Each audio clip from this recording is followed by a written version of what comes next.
People have been trying to speak out against Teal Swan for over a decade. As early as 2013, people were seeing what she was saying, hearing her ideology, and were negatively impacted by the things she was encouraging her followers to do. People have lost loved ones. People have lost a sense of themselves. And the things Teal Swan teaches can have long-term detrimental impacts on those who are her most devoted followers. Today, we are going to hear from even more survivors of Teal Swans, people who have personally written in their stories, and those who have spoken out publicly on social media in various forms. So, once again, this might be a heavy episode, but I'm really grateful that you're here today. So, sit back, try to relax, and take a deep breath. It's time to let the fresh air in.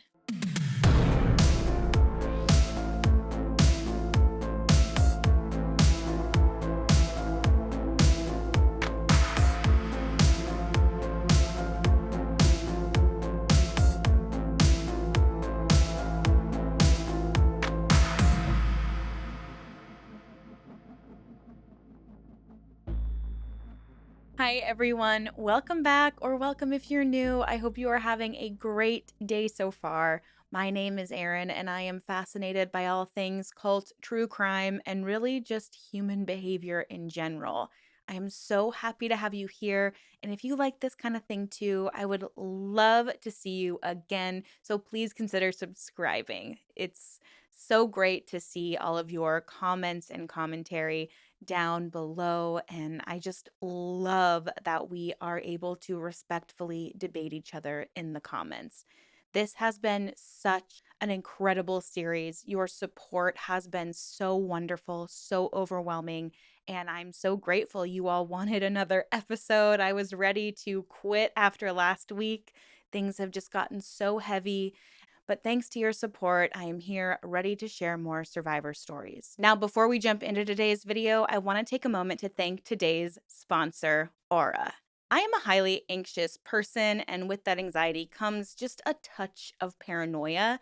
And I know that there are people out there that want my personal information. I've done some Google searches on my own name, and I was absolutely shocked at what people can find out about you by simply knowing your first and last name. Honestly, it was terrifying and made me tell my fiance that he is never leaving me alone in our house. But a lot of my anxiety is eased thanks to Aura because they work really hard to protect your personal information from being exposed online. Data brokers are out there trying to sell your information to scammers, spammers, and anyone else who might want to target you. Your full name, email, home address, health records, your relatives, past jobs. I mean, it is all out there and it is scary. And that is exactly why I've been using Aura, the sponsor of this video. So Aura shows me which data brokers are selling my information and then automatically submits opt-out requests on my behalf, which is amazing because I would not even know where to start. Cleaning up my information not only helps reduce the amount of spam I get because I was seriously about to throw my phone out of the window because I was getting so many spam calls, but it also protects me from hackers who could use all of this sensitive information to not only get on my social media accounts, but access bank accounts and other sensitive information because I know that you have all of your credit cards, your bank info, your email sign ins. It's all accessible on your phone. Isn't that scary to think about? And I don't know if you saw this, but AT&T revealed that over 73 million customer records, both existing and former customers, were released on the dark web. That is horrifying to me. To combat this, they recommended that effective users use really strong passwords, monitor your account activity, and consider credit freezes and get fraud alerts from major credit bureaus. How scary is that? But luckily, Aura does all of this for you. And best of all, you don't have to download a bunch of different apps just because some company couldn't keep all of your data secure. It literally does that all for you. If my information had been compromised in that AT&T data breach, I wouldn't worry because Aura is always on and it's always doing the hard work of keeping me and my information safe.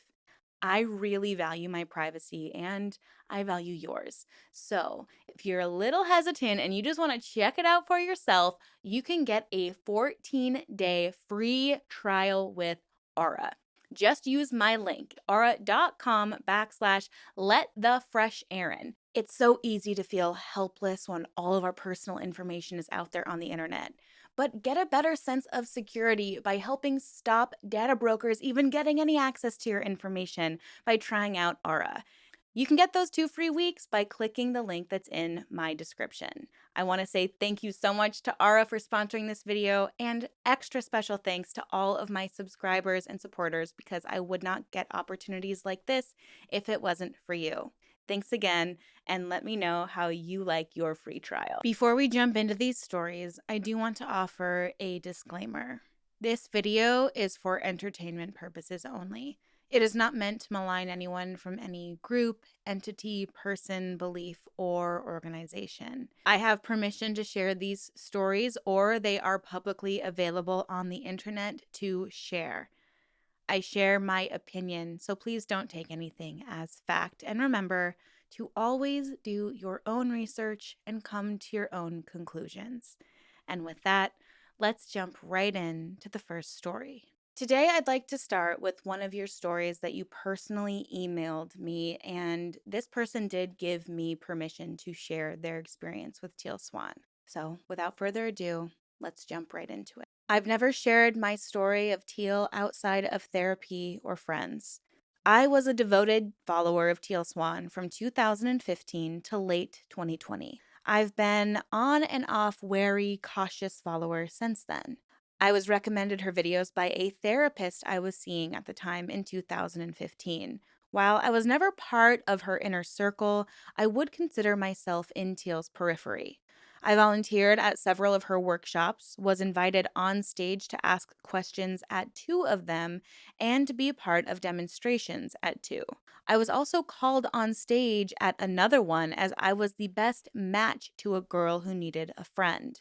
I even became a completion process practitioner in 2016, although I could never bring myself to use the process for monetary gain, even when I believed in it. So, needless to say, Teal noticed me. I have a disability I really hoped Teal would help me resolve. In 2012, when I was finishing my bachelor's degree, the right side of my body seemed to turn on me. It wouldn't do what it had always done. In fact, it felt as though it was attacking me. Back when I first started following Teal, I didn't have a diagnosis from the medical community that felt like it fit what I was experiencing. And with what I'd heard about her, I wanted rescue. I wanted her to diagnose me. I didn't believe she could just heal me with her touch, considering the condition my body was in. I was afraid to ask for her help when I went on stage, so I asked her other pressing questions. Maybe I knew deep down she was a fraud because I did have the opportunity. But eventually, in 2017, Teal had one of her inner circle members tell me that she had diagnosed me with Munchausen's, factitious disorder imposed on self. Can you imagine? Can you imagine so frustrated with your body not working the way you want it to, and you go to someone that you trust, and you've gone to multiple doctors, and you finally find a way to believe that someone can help you and they tell you it's all in your own head, especially when the physical evidence is there that your body is literally not functioning the way that you know it's capable of functioning. They continue. When I got home and looked it up, I was devastated and confused. Teal was telling me I was a liar and I had twisted my body into the painful monstrosity it had become for and giggles and the attention it got me. Oh, this really breaks my heart. Eventually, after the nudging of my doctor, I was referred to a great neurologist who has since diagnosed me with functional neurological disorder. If you read articles about the disorder, a lot of them say that the symptoms are not faked or falsified, and we are not malingering or doing any of this for any kind of attention. Oh, I've spent a bit of time over the past 6 years trying to figure out if Teal is in any way right about me. if I'm such a good liar that only she can see it? I mean, that's what's so frustrating about Teal and other manipulative cult leaders who subscribe to this ideology that everything is your own fault, because this person still doesn't trust themselves, doesn't trust the literal physical symptoms their body is giving them that something's wrong, and had to, I mean, I'd imagine this person did a lot of research, because she says if you read articles about the disorder, she probably had to look up and discover if it was even a real diagnosis, because she was scared that it was still in her own head. She didn't even trust the doctor. She was worried it was still in her own head. I devoted a year in my therapy goals to resolving whether or not this is true. I still struggle with it because I trusted Teal so deeply. When I was watching your videos, my mind kept coming to Teal's defense. Doc could be lying, Diana could be lying. But the real clincher for me, the thing that shook me, was the High Priestess Studios video. I had no idea. This is the video I shared where the High Priestess video proves that Teal is plagiarizing these videos that she makes online and is literally reading other people's spiritual works and theories instead of coming up with them on her own or channeling them from above like she likes to claim because she's all knowing. No, she's not. She's a plagiarist. And someone mentioned in the comments too that she actually plagiarized allegedly her completion process, which is perhaps another video I want to dive into. I'm telling you all, this series could just never end. And that's why last week I was like, should I wrap this up? Because every week I discover something new, something more. And I am so sorry to this writer that it feels like you still are justifying her because you had so much trust in her. And I understand that. I understand a lot of people have watched my videos and my series and have come to Teal's defense. And I understand that because she has so much content. You could spend your entire life just listening to her content, especially if you get close to her inner circle like this. You said you were in her proximity. You had a lot more access to her, and she had access to you. And I'm sure there were things initially that helped you, because there are things that she says that resonate with people. Depending on what you believe spiritually, it's not all just mumbo jumbo. Some of the things that she says, some of that law of attraction stuff, resonates with some people. If you would like an episode about the completion process being plagiarized or other things being plagiarized, please let me know. This writer continues, the crazy thing too is she's accusing me of lying about my disability when there are people who witnessed her searching books for illnesses she could be diagnosed with for the attention it would get her. So that's my story with Teal. I have plenty of pictures of myself with Teal at many locations, so if you need any proof that my relationship with Teal is real and true, again, I won't hesitate to provide them if you asked. This person goes on to add, I don't think Teal is faking everything about her abilities. I do believe in spiritual and extrasensory abilities, and I believe she does have some. She may be exaggerating with a lot of what she says about them, and she certainly has a superiority complex in which she preys on people who are at their most desperate, like myself in 2015. But she does have these gifts. I have some personal experience with them. I also don't think her diagnosis of Munchausen's was meant to be malevolent. I believe it was careless. I believe she read my body and couldn't see anything wrong in my brain because there's not. That's the thing with FND. I present with neurological symptoms, but they don't have neurological roots, so it must be Munchausen's. I put this all in the postscript because it's all speculative, and I hope you find my story useful. Thank you for being so vulnerable and sharing that and being so honest with where you are currently in your journey. And I reached out to her and asked her if I could share her story. She gave me permission, and then she offered some more information for me. And I want us all, I'm not going to say her name, but I do want us all to send her some love. If you believe in just sending like loving energy her way or saying a prayer for her, whatever you believe in. She did lose a pet recently, and I just want to send her some love and healing because losing a pet can be so incredibly difficult. So I want to send you a lot of love and support. And I'm really sorry to hear about your cat. I have a cat and she's almost 18, and I don't know what I'm going to do when that day comes. I think about it all the time and it gets me emotional. So I really hope that you're surrounding yourself with people that support you and are healing okay. So let's all please send this writer some loving, healing energy. Now, I'm not sharing this next part to toot my own horn in any way. I want to share it because I want to keep everything within context. I don't want any context to be lost. She gave me permission to share her story and said, I also want to thank you for your videos. I don't want to be one of her followers who lets the wool be pulled over my eyes like so many others. I actually posted the High Priestess Studios videos in a smaller, separate Facebook group of Teal tribers who are like me, and there was a big discussion in there over what Teal had done. That's amazing. Thank you so much for taking some action and doing that. That is incredible. I'm so curious about this Facebook group. I'm like going to go search for it now. And thank you for supporting my videos. She says, I'm seeing some relief now that I have a proper diagnosis. I am learning to help myself mostly through meditation practices and therapy, and also with other spiritual practices that don't involve teal. I'm also working with an incredible physical therapist who knows how to break down ways to get my body back to full functioning order into digestible exercises that make sense and are easy to do. I've learned a lot and I've regained some function since working with her. Her methods are tried and true. Oh, I'm so happy to hear that. Most of the other details I have are not entirely relevant to the Munchausen story, but in the scope of my Teal Swan story, I suppose they are important. When I was at my completion process practitioner training, I asked Teal one day if my dad had sexually me. She said yes. It feels like this is a half truth.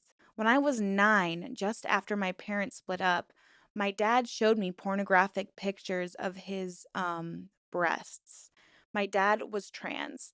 It was a long story, so yeah, I suppose this is SA, but for a long time I was imagining way worse things happening. Teal is very Barbara Snow. I feel like she exploited my trust in her and wanted me to run with my imagination. I never fully trusted it though. I think she recognized this at one of the workshops where I went on stage with her. She told me not to do the completion process, but to focus on parts work, internal family systems in psychotherapy speak. I still use that modality primarily and find it to be more helpful than most other forms of therapy. With regards to my dad and the essay, I'm only just beginning to accept that she was probably playing a mind game with me.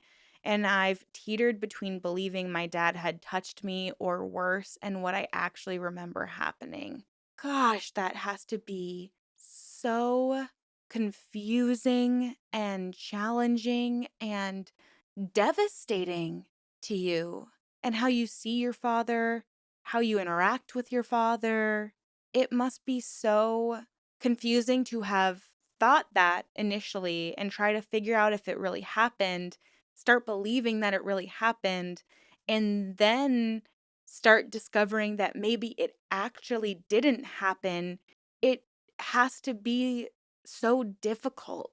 And I'm so sorry you went through this. She also told me that I would struggle with polarities. I wonder if she meant with her. I idolized her back then, and now I see her for who she is. Again, it's why I believe she has gifts. Maybe she's exaggerated them to make herself appear more like the oracle archetype, but she does have some gifts. Another thing she told me, I'm meant to be a leader. I don't know what she means by that. I don't know if it's a mind game or if she actually is being genuine. I've decided to live my life and let come what comes, but I'm not going to chase it down or obsess over it. You could very well be meant to be a leader. You could very well be meant to lead people into healing after having an experience with Teal, just like you. It sounds like you're a part of a group where maybe you are all doing that together, and that is truly incredible and beautiful.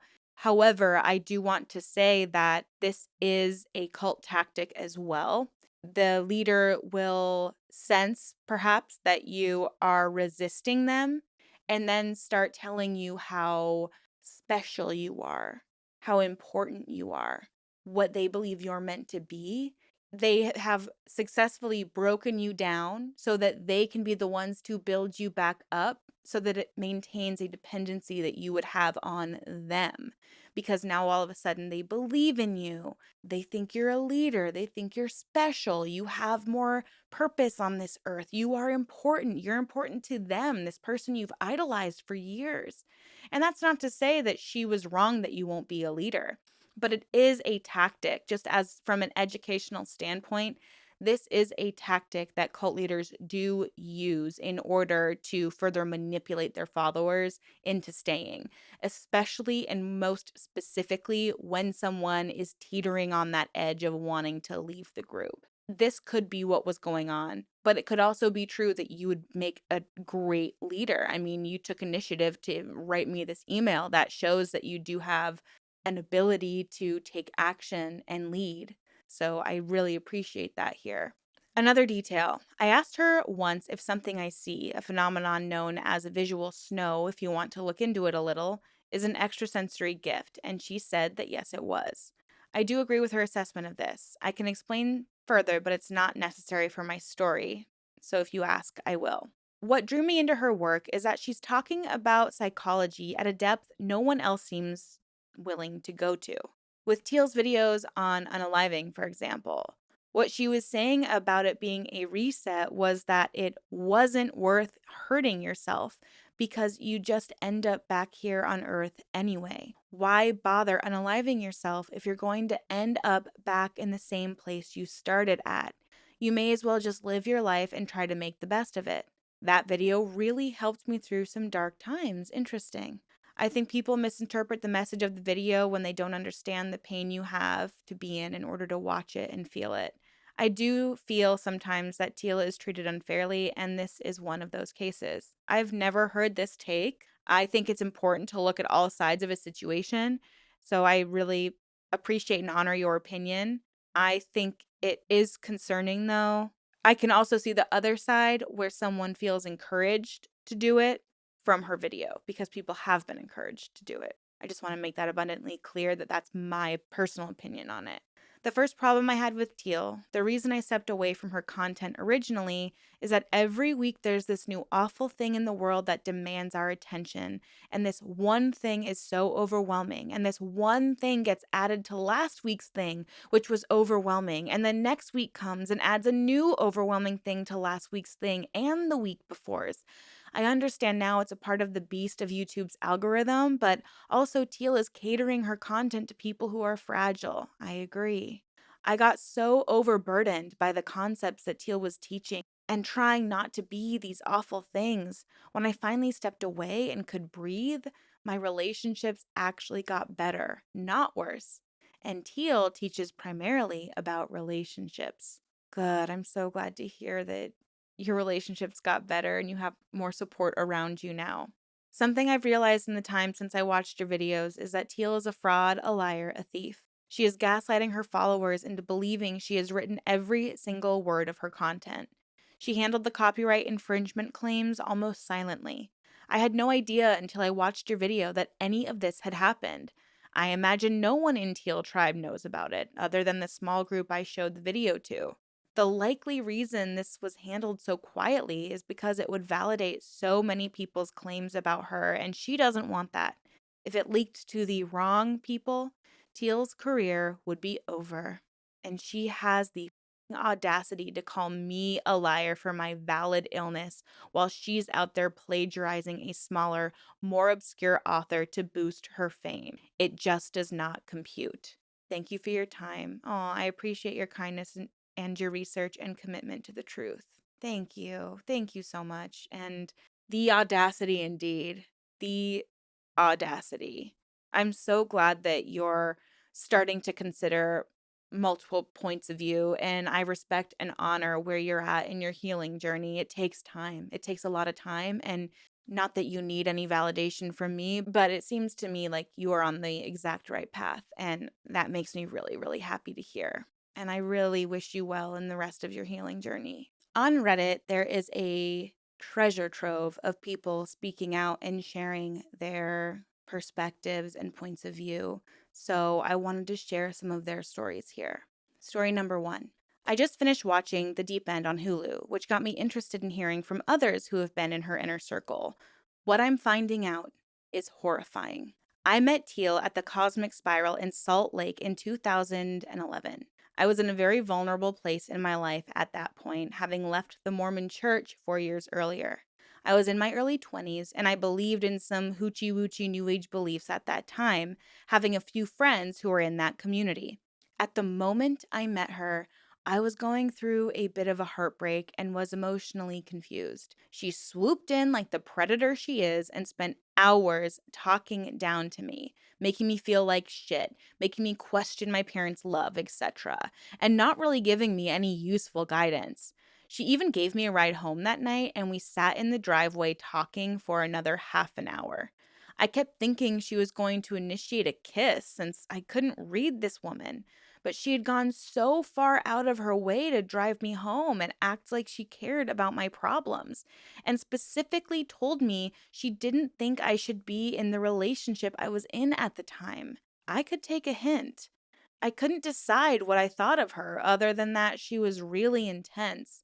I didn't want to be around her anymore because I could feel that she was either tapped into the wrong, quote, energy or was simply a grifter. I mean, when I met her, she was selling her paintings at that store for hundreds or thousands of dollars, and they just weren't that great. But as she told it, the quality of the paintings didn't matter. Their purpose was to raise the vibrations of the viewer. It was such an obvious grift. Yes, that's something I haven't spoken about in my previous videos. I should do a video just off of all of the grifts and scams that Teal has attempted over the years because, yes, the vibrational paintings one is one of my favorite grifts of hers. Shortly after that, I met another woman at the Cosmic Spiral who let me borrow her copy of Teal's book, The Sculptor in the Sky.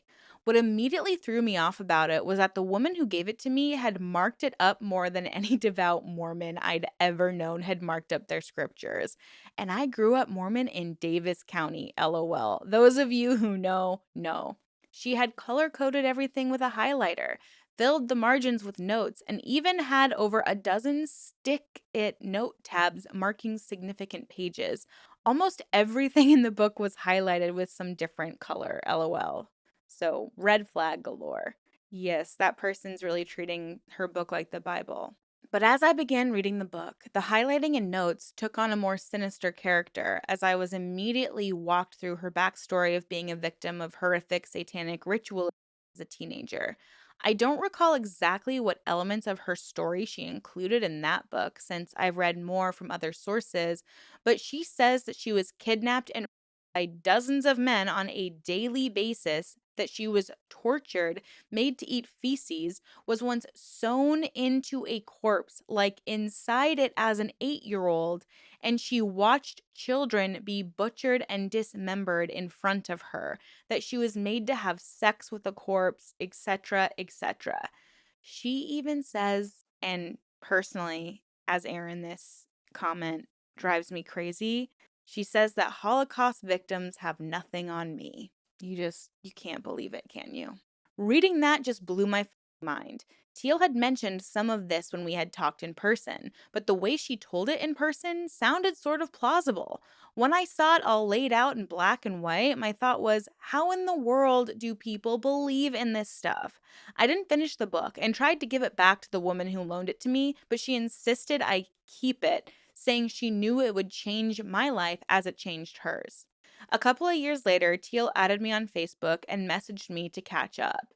I noticed that at one point she had hundreds of thousands of followers and was advertising retreats that cost thousands of dollars. I was shocked. I gave a half hearted response to be nice, but I was like, WTF is wrong with this person, lol.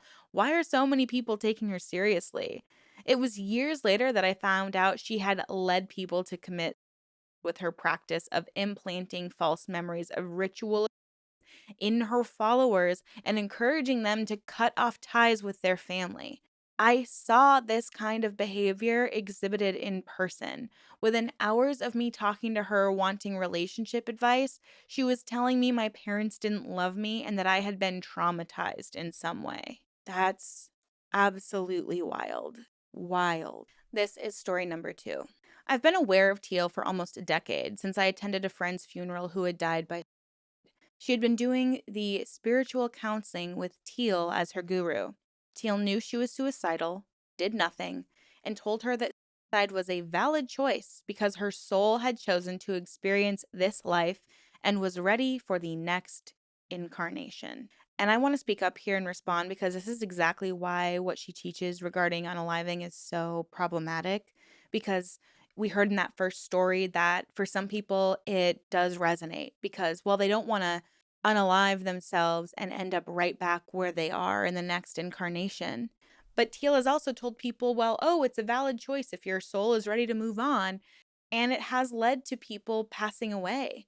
Now, this story might sound a little familiar because it is once again covering Leslie, the first person who unalived themselves while following Teal and considering Teal their guru. And if you recall from that episode, it was discovered that Teal was most worried about her own reputation in that situation. She wasn't concerned so much about Leslie. She was worried that now people wouldn't trust her as their spiritual guru because someone had unalived themselves. She seemed to have no care in the world about Leslie or Leslie's family dealing with the aftermath of this. And it catapulted her into only promoting more of this ideology. And it's just heartbreaking and disgusting. And this person sharing their story actually knew Leslie. They go on to say, Teal was the main speaker at the funeral, and she made my skin crawl. She was grinning and kept talking about how Leslie is free and that her death should be celebrated as a brave choice. This is literally making me sick to my stomach reading this. And the way she was talking made it clear that she thought she should be praised and even thanked for helping Leslie get the spiritual clarity that led to deciding to die. Wow. So at Leslie's funeral, she's already planting these seeds of, oh, I'm this spiritual catalyst that helps people make their spiritual choices. And she's going on to a better place. She made up her own mind. We should celebrate her choice. Just what? She clearly knew well enough to claim that she didn't know Leslie's plan or that she was going to do it, but I've never believed it. Leslie was under so much stress and pain, and working in hospice care was rough on our mental health. And Teal had so much control over her in the last months. Leslie really thought Teal was the new avatar of the guru she and her husband studied with in India when they were younger. That the universe had sent her to Utah so she could lead Leslie to the next step to enlightenment and nirvana, which Teal has claimed that she's the reincarnation of an Indian guru. What she's preying on Leslie's vulnerabilities here. It's just disgusting. She completely trusted her and needed Teal's input on everything she did, told her everything, did everything Teal told her. That was back when Teal was small potatoes, a local weirdo in Utah, only 4,000 Facebook followers, still with her first husband, so at least 3 marriages and 2 last names ago. Leslie was the first person she did that to, and the most blatant admission that that's what she was doing. She didn't even try to hide it or act sad while she said this stuff over the podium in front of all of the mourners at Leslie's funeral. No one was recording or paying much attention to her back then, so she didn't think she had to be careful. But Teal has incorporated that advice into her teaching more and more publicly over the years. It's part of why she started shifting a lot of her retreats overseas to places like Costa Rica. After that case where the woman was arrested for encouraging her boyfriend to kill himself, Teal started looking for countries that didn't have laws that could hold her responsible criminally or in a civil suit from an angry family member. Wow. She's a real sadist. She gets real pleasure from watching people suffer because they're so devoted to following her. I really think that having Leslie do that to the point of completing unaliving was such a power trip and sadistic thrill for her that she keeps chasing that high. That literally makes me nauseous reading that. It really does. It's really horrifying that someone's capable of it. This is our third Reddit story. Disclaimer: everyone's experiences are different, and levels of involvement, of course, determine degrees of harm as well as histories and boundary ability. To keep in mind, Teal Swan practices are targeted towards alleviating the suffering that survivors felt wasn't addressed in previous healing therapies. So, most, not everyone, folks are coming into this exceptionally desperate, vulnerable, and ill equipped to set the necessary boundaries or even have the awareness to keep from experiencing further harm. It is not a fault of survivors, but a consequence of great trauma that ideally should be regarded with great care, patience, and hope. And I agree wholeheartedly with this writer's statement. I started off doing the completion process with one of the cult's original members. For me, the sessions were 3 hours long, sometimes 2 or 3 times a week. Gosh, that feels excessive, doesn't it? And involved breaking down into child selves repeatedly in order to re experience past traumas. The goal, I think, was to re experience them so you could write a new narrative of safety and agency. But each time it forced a reliance on the practitioner to stop the replay. I was helpless once the practice began. And once in an emotionally broken down state, the way out was only at the hand of the practitioner. I watched dozens of friends mentally collapse, laying in bed for days, powerless and re traumatized, trying to regain presence and safety within themselves and their world.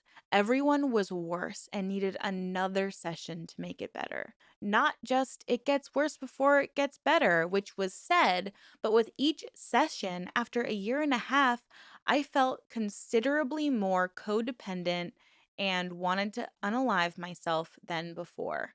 And that is something that these practices can do. They create a dependency on the practitioner or on Teal or on Teal's inner circle. There's also this feeling of wanting to do it right, wanting to please the master, wanting to do a good job in your healing, wanting to prove to Teal that her way works and you support her. Because when it works for you, you become a practitioner. And in order to become a practitioner, you have to pay thousands of dollars to get trained by Teal. But you're willing to do it because it also gives you more access to Teal. It's just this cyclical thing that happens over and over and over again. I've never interacted with Teal Swan personally. When I was a member of this cult for 2 years, it was honestly impossible for anyone to. Sort of like an untouchable idea. When I did see her at some of her workshops, she claimed her teachings were parallel to that of Christian, Jesus, and as part of an alien council, she was meant to save us all. I was told that the completion process is the best work you could do in this lifetime. That because the world was in turmoil, we needed to do the completion process and get as many people to do it as possible to save it, as in save the world. I would be at practitioner held retreats where we'd have to tell each other how the other person was feeling and do these exercises intended to trigger each other. People would scream, cry, and shake. And that went on for days. I started seeing things after not sleeping or eating in 2 or 3 days. There were beds and food everywhere, but I was being groomed into rising through the invisible tiers to meet and work alongside Teal. So I was encouraged to be like Teal and stay up and support each person, including the practitioners, through these hours long trauma breakdowns. At some point, it was declared that I was possessed by demons, and I spent another few days going through multiple exorcisms with little sleep and even less food. Now, this is a part of the cult ideology we haven't discussed yet in regard to Teal, and that is the idea of behavior control. We talked about behavior control as a part of the bite model recently, but not in her inner circle. It is a common cult leader tactic to sleep deprive and food deprive their followers. Because not only does this once again create a dependency on the basic needs that now only the cult leader or those within the inner circle can offer you, it also makes you far more suggestible. If you are exhausted and starving, and you're literally, I think we've all been there before where we're like overworked, totally burnt out. You're just trying to get through the day, and you will do almost anything to just like get through the day and get back home. But here, the home would be Teal's acceptance and love. So imagine being burnt out for days, weeks at a time. You're going to start doing and believing in anything the leader tells you. You're more suggestible. You're far more desperate. You're more likely to do whatever you can to make the cult leader or those close to the cult leader happy. This is such a common tactic. It's the stripping away of all of your basic human needs. And it seems that Teal is one of those cult leaders that also claims that if you're spiritually enlightened enough, you don't need those things, those basic necessities like sleep and food. So if you're a follower of hers and you want to be just like Teal, you might challenge yourself to do these destructive things. Oh, I'm not enlightened enough until I don't need any more sleep. I'm not enlightened enough until I don't even need food anymore. But it's truly a tactic to get you to be so dependent on Teal and to lose your sense of being human and having these basic needs met. Because once you get those basic needs met, who do you think you're going to be more attached to, more codependent towards? Teal and the other leaders that she's propped up beside her. Later, inner founding members, who were newly labeled as my family, because of course they were, began ostracizing when they were told I was, quote, gifted. The more gifted I was, the more I was expected to hurt myself in order to do this critical, urgent, world saving work as a practitioner, which the founding members said was how they were trained by Teal. I had been asked multiple times at different events when and how I had been initiated into Teal's work. I would try to talk to someone about how concerning some of the things felt, but everyone seemed to be filled with her voice in their head, dreaming about her, asking what they could do to be more like her. Yep, it was horrifying. After getting reprimanded for trying to shower, I sat through another session until I could escape in the morning. Imagine being reprimanded for just wanting to bathe yourself, or eat, or drink water, or sleep. This is not the first time, and it won't be the last time we hear these sleep deprivation and food deprivation being such popular tactics within these cult leaders. I mean, we saw it with Bentinho Massaro, and the more I hear about Teal, the more I wonder if Teal Swan is actually someone that Bentinho looks up to, because there's a lot of similar themes when it comes to the unaliving, when it comes to people within the inner circle being food and sleep deprived. It's very, very fascinating here. This writer goes on to share, I'm not sure everyone's experiences were like this, especially if you just watch YouTube videos or something. I just spent a lot of time worried and searching for anyone else who knew this was a cult and how damaging it can be to people desperate for relief. So maybe this testimony could help someone else who needs the validation, has concerns, or something feels off, or is just looking for more information on one person's experience in this cult. Mostly, though, I wanted to share this experience for some closure. Thank you for letting me share this so that now at least someone knows and can find another survivor's experience. Stay safe out there, and you're not alone. That's a beautiful sentiment to end this episode on. I still have a 45-page interview from someone who was in her inner circle as well that I would love to break down with you. It seems like people are enjoying me talking and sharing these survivor stories, so I believe I'm going to continue doing that. I'd also love to expand this idea and share stories of people who were involved in other cults as well. So if you have a cult story that you would like to share to bring awareness of that group, or if that group shut down and you just want to share your experience so that we can continue to see the similarities within the group, I would truly love to hear about your experience. So please feel free to email me at letfresherin@gmail.com.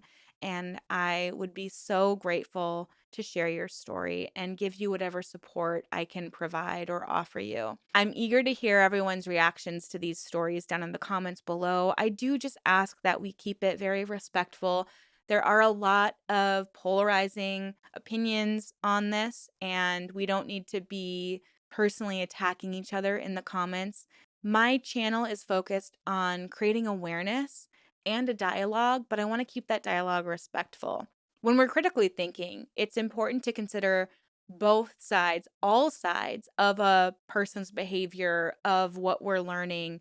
We need to be able to respectfully discuss different things and themes that come up. So please do me a favor and keep it respectful in the comments. We want to open people's eyes. We want to help protect people from dangerous leaders. And you guys can help me do that by continuing to have respectful discourse in the comments. I am so grateful for your support. I'm so grateful to be continuing this series. Seeing your comments encouraging me to keep going, covering Teal Swan, is really what made me make this installment. And now I'm feeling remotivated and re-inspired to continue sharing Survivor's story from Teal Swan and others. So with all of that being said, thank you so much for your support. Thank you for watching this video, and thank you again to Ara for sponsoring this video. Remember to let me know about your experience with Ara in the comments down below, and please, as always, stay safe out there, ask questions, and always stay skeptical.